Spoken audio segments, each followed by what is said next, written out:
Conversamos a partir de agora com o economista, doutor em economia, Lucas Desordi, ele que também é professor do curso de economia da Universidade Positivo. Eleições, domingo de eleições. Hoje o dia é muito importante para o Brasil, segundo turno dessas nossas eleições 2018. De um lado, Jair Bolsonaro, PSL, e do outro, Fernando Haddad, do PT. Mas o que todos aí querem saber, principalmente, é o rumo da nossa economia. Por isso, aqui o nosso convidado é o doutor em economia, Lucas Desordi. Seja bem-vindo aqui à Rádio Banda B na tarde deste domingo, doutor. Boa tarde, Elisângela, boa tarde, Luiz Henrique. É um prazer estar conversando com vocês e todos os seus ouvintes. E para a gente iniciar o nosso bate-papo, professor, muitos brasileiros aí já querem ou estão aflitos, né? Talvez aí nesse início, para saber, seja lá qual for o resultado das eleições, professor, o que o brasileiro vai enfrentar logo a partir de janeiro? Se é que a gente já consegue trazer um panorama aí com relação à nossa economia. A gente está muito ansioso, né? Principalmente para saber do candidato eleito quais serão as principais medidas na área econômica que ele irá atacar inicialmente, né? Então, a gente vem observando, né, principalmente, né, as últimas semanas aí das eleições, é que faltou um pouco, né, de debate, faltou um pouco mais de clareza nesses próximos passos da área da economia, que, diga-se de passagem, é sempre uma questão delicada, né, e que pode, né, movimentar essa questão das decisões dos eleitores indecisos. Então é normal, né, os candidatos nesse final de campanha, nessas últimas semanas que a gente observou, terem cautela nas principais decisões na área econômica. Entretanto, né, agora com o candidato eleito, ele vai ter que esclarecer bastantes pontos e indicar, sem sombra de dúvidas, os próximos grandes passos na área econômica. Professor, de uma forma assim geral, o que dá para se trazer para o nosso ouvinte sobre o plano de governo do Jair Bolsonaro, o plano de governo na economia, obviamente, né, do Fernando Haddad? Há algumas semelhanças, algumas diferenças nestes planos de governo ou realmente é algo muito superficial, né? Porque a gente sabe também que o que está escrito no papel, né, muitas vezes não é o que acaba sendo levado quando o governo começa. A gente observando, né, o que foi, sem sombra de dúvidas, apresentado, debatido, assim, ficou muito no campo das ideias, né, ou seja, de uma maneira mais pueril e superficial. Mas eu entendo que o candidato eleito, seja o Jair Bolsonaro ou seja o Fernando Haddad, ele vai ter que, logo na sequência, assim, deixar bem claro como que ele vai atacar hoje um dos principais desafios da nossa economia, que é o reequilíbrio das contas públicas. Só para a gente ter uma ideia, né, o resultado primário do governo, ou seja, sem as suas despesas financeiras, né, o operacional dele, né, que a gente comenta, ele desde 2014 ele vem com um déficit, né, primário, né, principalmente do governo central. Então a gente tem 14, 15, 16, 17 e 18 vai fechar com déficit. Ou seja, 5 anos de déficit primário, né, que era no caso brasileiro, era um superávit, né? Então, o próximo governo, ele, sem sombra de dúvidas, vai ter que deixar bem claro já nessas próximas semanas como que ele vai enfrentar esse déficit orçamentário. Ou se ele vai fazer uma reforma da Previdência via emenda constitucional, ou se ele vai fazer uma reforma tributária, mudando a questão de impostos sobre pessoa física e sobre pessoa jurídica, e sem sombra de dúvidas, né, aí entra um ponto importante que toda a sua equipe de governo vai ter que trabalhar afinco, é convencer o mercado que essas propostas, que essas emendas constitucionais, elas são propostas sustentáveis no que se diz respeito, né, ao objetivo que pretende se alcançar e também que seja uma proposta viável, né, para ser encaminhada, votada e aprovada no Congresso Nacional. Então é um desafio muito grande e eu entendo que reequilibrar as contas públicas né, é o ponto principal e que deve ficar claro nesses próximos dias e nas próximas semanas do governo eleito. Doutor, o senhor citou aí principalmente, né, duas reformas, tanto a previdenciária quanto a tributária também. Do seu ponto de vista, são duas reformas aí essenciais e que estão ligadas ou estreitamente ligadas ao rumo da economia no país? Elas estão diretamente ligadas ao rumo da nossa economia, né? A previdenciária é aquela reequilibra, né, o orçamento, o déficit estrutural, né, do setor público, né? E a reforma tributária, né, ela pode ter um caráter assim de dar mais dinamismo para a sociedade e também, né, buscar reequilibrar um pouco as questões da carga tributária brasileira, né? Então, com certeza, ele vai dar o rumo da nossa economia no sentido de que essas duas reformas mostrarem que num prazo de curto tempo, ou seja, numa questão de 2 anos, não mais de 3 anos, as contas públicas elas vão estar sendo encaminhadas para um reequilíbrio, né? Às vezes você não consegue dar um choque de gestão ou simplesmente, né, um choque orçamentário muito grande no primeiro ano, mas que você mostre que nos anos seguintes, aí já estou falando 2020, 2021, 2022, essas contas vão estar muito mais bem equilibradas em virtude, né, das emendas constitucionais, das mudanças governamentais que ocorreram e, por exemplo, até mesmo, né, numa reforma tributária. Então é importante você mostrar isso para a sociedade e para o mercado, né, como que você vai equacionar essas questões, né? Que eu entendo que esse é um ponto central aí, que já deve ser trabalhado pelo candidato eleito aí no pleito presidencial brasileiro. Professor, durante o período das eleições, houve vários debates com informações que acabaram sendo divulgadas, por exemplo, um possível retorno de ICMS, a quebra do 13º salário, né? Propostas aí que depois foram negadas, a gente falando especificamente, né, na campanha do Jair Bolsonaro, e propostas que mostram ali que causam, né, uma preocupação no trabalhador com relação à perda de direitos, né? E especialmente que a tributação, a reorganização das contas acabe fazendo com que esse trabalhador que arque com essa reorganização, com esse prejuízo. O senhor acredita que há meios de fazer uma reorganização das contas públicas sem que o próprio trabalhador, a classe média, a classe baixa, sofra com o impacto de um imposto mais alto, um imposto mais caro ou novos tributos?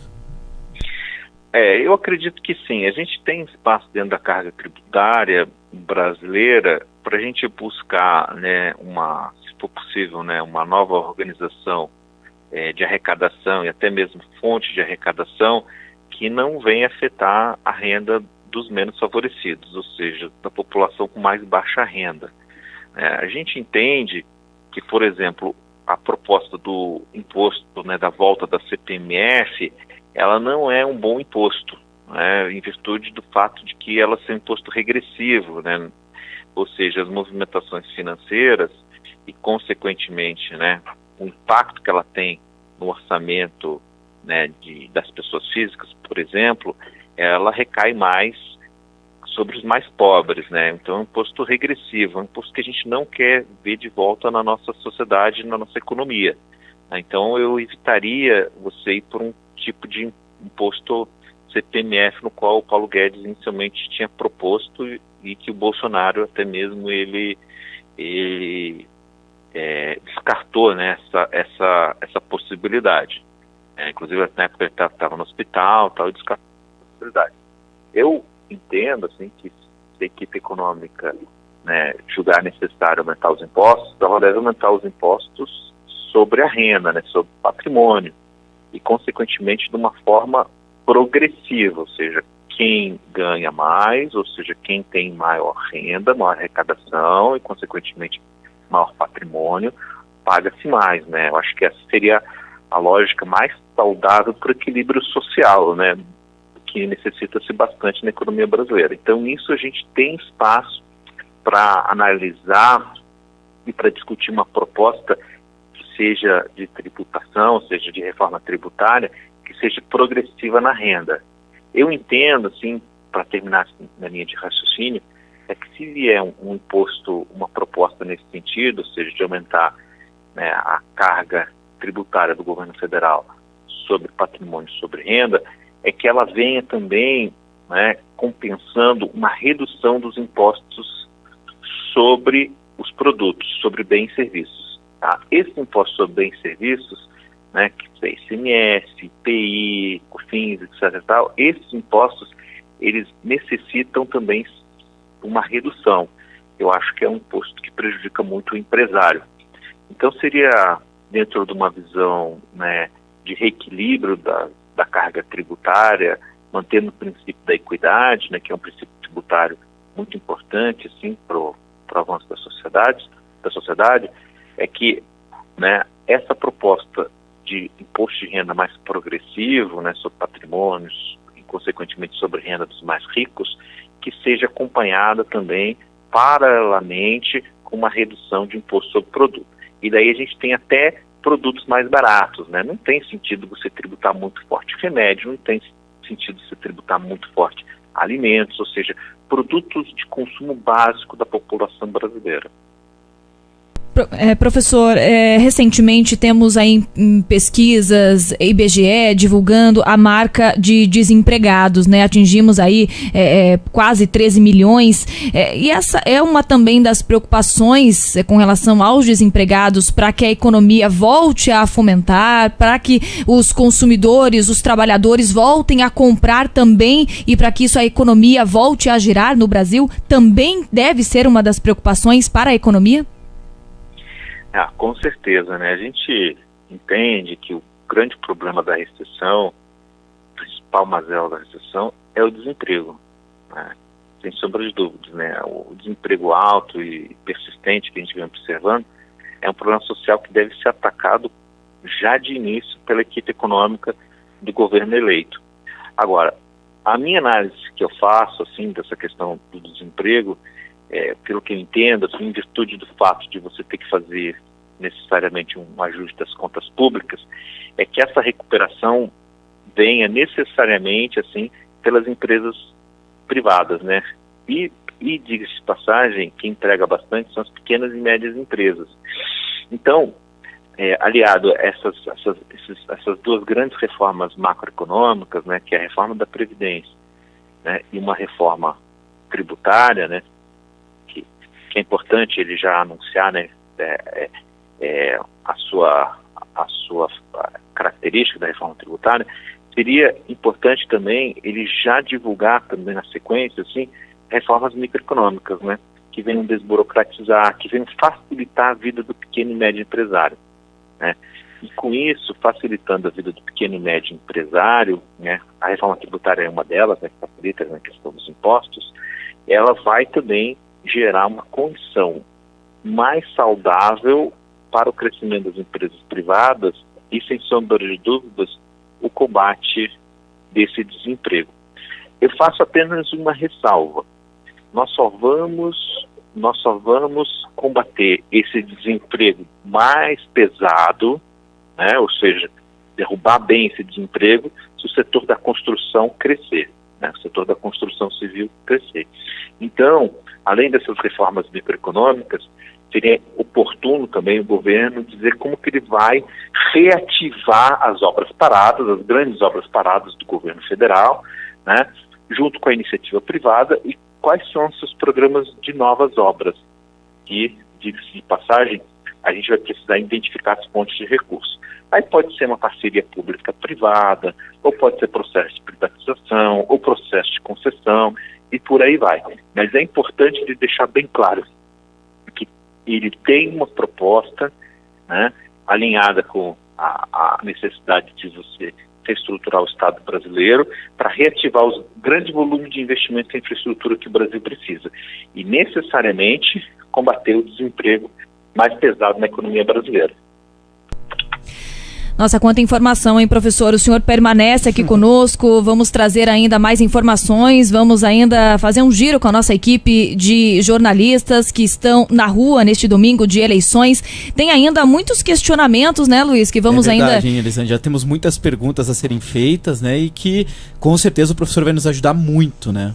O senhor fica aqui conosco, estamos conversando com o doutor em Economia, Lucas Desordi, ele também é professor do curso de Economia da Universidade Positivo, então fique conosco. E nós retomamos a nossa conversa, Elisângela Jubanski, com o professor Lucas Desordi, ele que é doutor em Economia, é professor do curso de Economia da Universidade Positivo. Elisângela, a gente aqui na redação, durante o período eleitoral, nós conversávamos muito, né, sobre a questão do mercado, né? Como o mercado foi reagindo às eleições, né? E como nos chama a atenção, né? Inclusive, aproveitamos aí a participação do professor, porque era algo que nos chamava muito a atenção, né?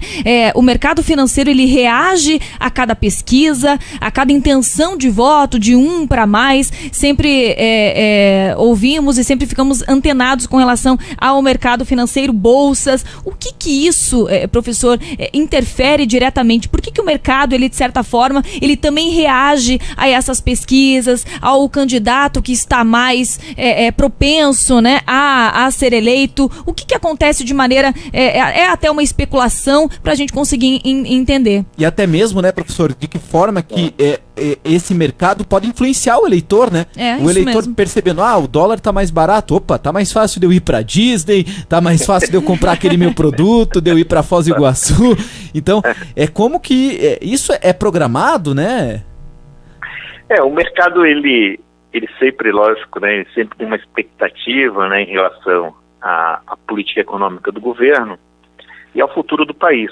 Mesmo porque o mercado faz grandes investimentos, né, na economia brasileira, né, seja investimentos mais arriscados, né, que é investimentos em infraestruturas, investimentos de longo prazo, ou investimentos de curto prazo, né, até mesmo em ações, em ativos, né, de moeda, né, no qual eles são facilmente, né, observados aí na Bolsa de Valores. A questão, assim, é que o mercado, né, a partir de agora, ou seja, do presidente eleito, eu tenho certeza que ele vai reagir conforme, né, a equipe econômica, né, um dos pilares centrais, né, a equipe econômica que vai se formar, né, sem sombra de dúvidas, né, nesse governo eleito, né, aliado à agenda de propostas que ele pretende implementar já a partir de janeiro de 2019. Né. A gente não pode deixar de considerar que o mercado faz os seus cálculos e, consequentemente, a partir dos seus cálculos, daquilo que é apresentado de proposta, ele tende a dar o seu veredito, né? No seguinte sentido, essa proposta para em pé ou essa proposta não para em pé. Tá? Como a gente não está, né, já a partir de segunda-feira, a gente não vai mais estar na fase de campanha política e de promessa política, a gente vai estar na fase de dias de fato, ou seja, então o mercado vai querer saber quem vai ser o ministro da Fazenda, quem vai ser o ministro do Planejamento, quem vai ser o presidente do Banco Central, né? Quais são as principais medidas na área econômica. Então, a gente vai poder observar nesses primeiros dias, e principalmente nessas primeiras semanas, o que o mercado, ou melhor ainda, né, como o mercado vai reagir, né, em relação a esses anúncios e a esse posicionamento do presidente eleito. Tá? E vai analisar de uma forma mais profunda as propostas que ele, sem sombra de dúvidas, né, vai tentar aprovar e imprimir já a partir, né, do início do ano que vem. Né. Nesse sentido, se o mercado entende que a agenda e as propostas elas são insustentáveis, o mercado ele passa a operar no módulo que a gente chama mais pessimista. Né? No módulo mais pessimista, ele vai ter uma pressão maior no câmbio, ele vai ter uma pressão maior nos juros e, consequentemente, a gente vai ver, né, uma bolsa de valores não tão vigorosa, ou seja, até mesmo uma queda da bolsa de valores, das ações, do mercado, na qual, né, os agentes econômicos eles demonstram a sua insatisfação em relação às propostas apresentadas sobre o seu ponto de vista, né, ponto de vista do mercado. Então, o governo ele vai ter que ter o governo eleito vai ter muita sensibilidade de fazer esses anúncios e, consequentemente, essa agenda econômica, essa definição de agenda econômica, no que se diz respeito, né, na sua viabilidade econômica e política e na sua equipe de economistas, né? Então a gente vai ficar muito atento e é uma expectativa. O que vai acontecer, a gente vai ter que, sem sombra de dúvidas, observar, né, ao longo dessas semanas, né? Professor, neste ano tivemos algo que há muito tempo não afetava, talvez de maneira tão direta, a população, greve. Neste caso, deste ano, a greve dos caminhoneiros, né? Em maio, que afetou diversos setores, que para a economia voltar a girar, aí demorou cerca de 3-4 meses para que voltasse a efetividade, aí, para que não sentisse, né, a onda que foi a greve dos caminhoneiros. Para o ano que vem, né? Sabemos aí, inclusive, que a política de preços da Petrobras passou por mudanças, é algo agora muito mais dinâmico, direto, essa política de preços, justamente para competir aí internacionalmente. Para o próximo ano, o combustível, o que economicamente podemos esperar do combustível para o próximo ano com esta nova gestão, professor? A gente entende assim que a questão do combustível, ela ficou muito sensível ao movimento internacional, seja do preço do petróleo, do barril, né, internacional, seja no movimento cambial. Essa movimentação mais intensa assim, do preço do combustível, ela se deu desde julho de 2017, né? Então a gente já está mais de um ano, né, com essa política da Petrobras, né, de reajustes praticamente diários do preço dos combustíveis. Eu entendo que o próximo governo ele venha a modificar, ou pelo menos fazer um estudo forte nesse sentido, e consequentemente modificar, né, essa política de reajuste de preço, tá?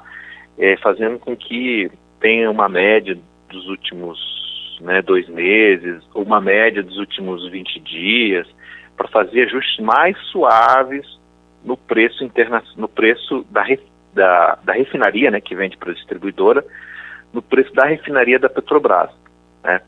Eu entendo que isso é importante para gerar uma certa previsibilidade, tanto para a distribuidora como para o dono do posto de gasolina ou para quem compra gás e por aí vai, né, também, né, no mercado, né, de gás também, né?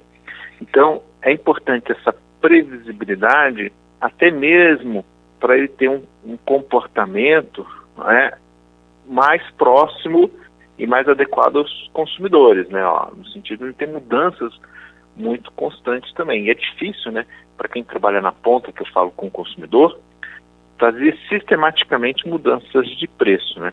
Então, provavelmente a gente vai ter já em 2019, de repente, uma nova regra da ANP, autorizando a Petrobras a fazer reajustes não diários, mas, né, em períodos mais longos, ou seja, de 15 em 15 dias, de 20 em 20 dias, conforme uma média, né, de preço, porque eu entendo que a Petrobras ela tem que fazer um certo reajuste de preço, né, até mesmo pelo fato de hoje ter uma liberdade de importação de combustíveis, né, de gasolina e de diesel, e que faz com que naturalmente ela tenha que fazer um reajuste, né, conforme o preço praticado no mercado internacional. Professor, outras questões, a gente está até concluindo o nosso bate-papo sobre economia, que é tão importante, né? Hoje a gente está definindo o rumo do nosso país, com 2 temas que também são relevantes, que eu insiro os 2 já nessa último questionamento mais, digamos que até técnico. O salário mínimo, né? Com relação ao salário mínimo, o plano de governo de Fernando Haddad, o salário mínimo forte, né, com uma manutenção na atual política de reajuste, maior que a inflação, né, inclusive, E como é que o senhor entende a questão do salário mínimo, realmente nesse reajuste, como é que deve ser o salário mínimo daqui para frente? E também com relação a possibilidades de privatizações, né? A gente sabe que a gente tem um governo mais de esquerda, né, que é um governo um possível governo do Fernando Haddad, que tem um olhar um pouco mais, digamos que afastado das privatizações, e ao mesmo tempo temos um governo de direita um possível governo do Jair Bolsonaro, que possa olhar mais para esse tipo de situação, Eletrobras e tudo mais. Ao mesmo tempo que também a gente sabe que o Bolsonaro tem na sua equipe militares, né? E no período no período militar ocorreu mais estatização do que privatização, né? Então, como é que o senhor avalia esses dois pontos para o futuro? Eu entendo assim que o Haddad sendo eleito, ele até mesmo pelos seus últimos discursos, ele vai buscar fazer um governo mais centro-esquerda.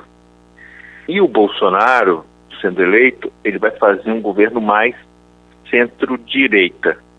Nesse sentido, o que eu penso da questão do salário mínimo?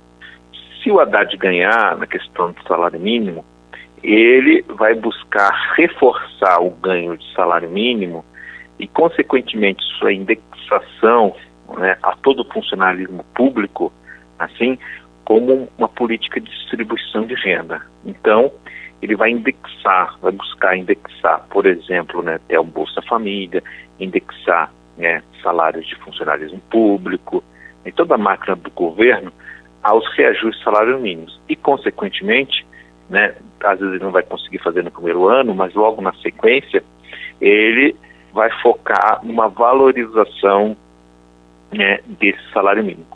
Já um governo do Bolsonaro, sendo, na minha hipótese, né, sendo um governo centro-direita, ele vai buscar, né, já no primeiro ano, uma medida, assim, né, e uma aprovação no Congresso, de buscar desindexar, principalmente o funcionário público, do salário mínimo.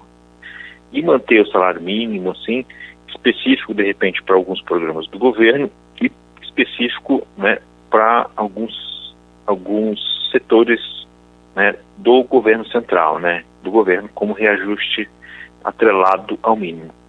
E na sequência, eu entendo também, pelo fato dele ser centro-direita, ele vai buscar uma valorização desse salário mínimo, né, e uma readequação de salários que estão muito defasados. Mas ele vai buscar essa readequação com menos indexação da máquina pública, né? É isso que eu visualizo. Mas ambos os governos, sendo centro, né, um centro-esquerda e um centro-direita, eles, né, não no primeiro ano, obviamente, né, no primeiro ano às vezes erram uma casa, mas no ano seguinte, já estou falando 2020, 2021, se possível aumentar o salário mínimo acima da inflação, eles vão fazer sim. Então eu penso assim nesse sentido, né? Vai ter, vão ser políticas meio que focadas dos dois governos, sim. E sobre as privatizações? E as privatizações, né? Então, por exemplo, assim, no governo Haddad, assim, no possível governo Haddad, eu entendo que ele vai ter uma agenda de privatização, mas num ritmo e também, consequentemente, num volume muito menor, né, do que no possível governo Jair Bolsonaro. E o Haddad deixa bem claro, né, por exemplo, Banco do Brasil, Caixa Econômica Federal, Petrobras, né, Eletrobras, assim, né, geração de energia, a princípio, o que ele deixa bem claro, ele não vai privatizar. Já no caso do Jair Bolsonaro, a minha leitura, né, e a gente vai ter que também verificar ao longo do tempo, mas a minha leitura é que, a priori, essas grandes empresas que eu acabei de citar, ele vai fazer um estudo mais detalhado para ver se privatiza ou não privatiza. Por exemplo, se privatiza mais, né, a Petrobras, se privatiza o Banco do Brasil. Eu acho que ele vai fazer um estudo, né, aí depende muito da equipe econômica que ele define no governo. Mas uma coisa com certeza que ele vai fazer é avançar nas privatizações de empresas menores, né? Então, isso ele pretende fazer já logo no início do seu mandato, ou seja, acelerar o processo de privatizações de empresas menos importantes, né, e menores sim. Então, esses dois pontos. Eu não entendo que o Haddad não vai privatizar nada, eu acho que isso não vai acontecer, e também não entendo que o Bolsonaro vai sair privatizando todas as empresas sem um grande estudo e, consequentemente, né, sem uma boa proposta, né, de política econômica, né. Professor, estamos aí, né, com uma onda de crise, não podemos mais nem chamar de marola, já é onda mesmo, né, Nunca não vai embora. Desde 2016, aí, meados de 2015, né, que iniciou aí esta com mais afinco, assim podemos falar, até 2016. Quero agradecer a sua participação, professor Lucas Desordi, ele que é doutor em economia, professor do curso de economia da Universidade Positivo. Fique conosco, daqui a pouco continuamos com a nossa programação especial das eleições, Banda B, a rádio eleita pelo povo.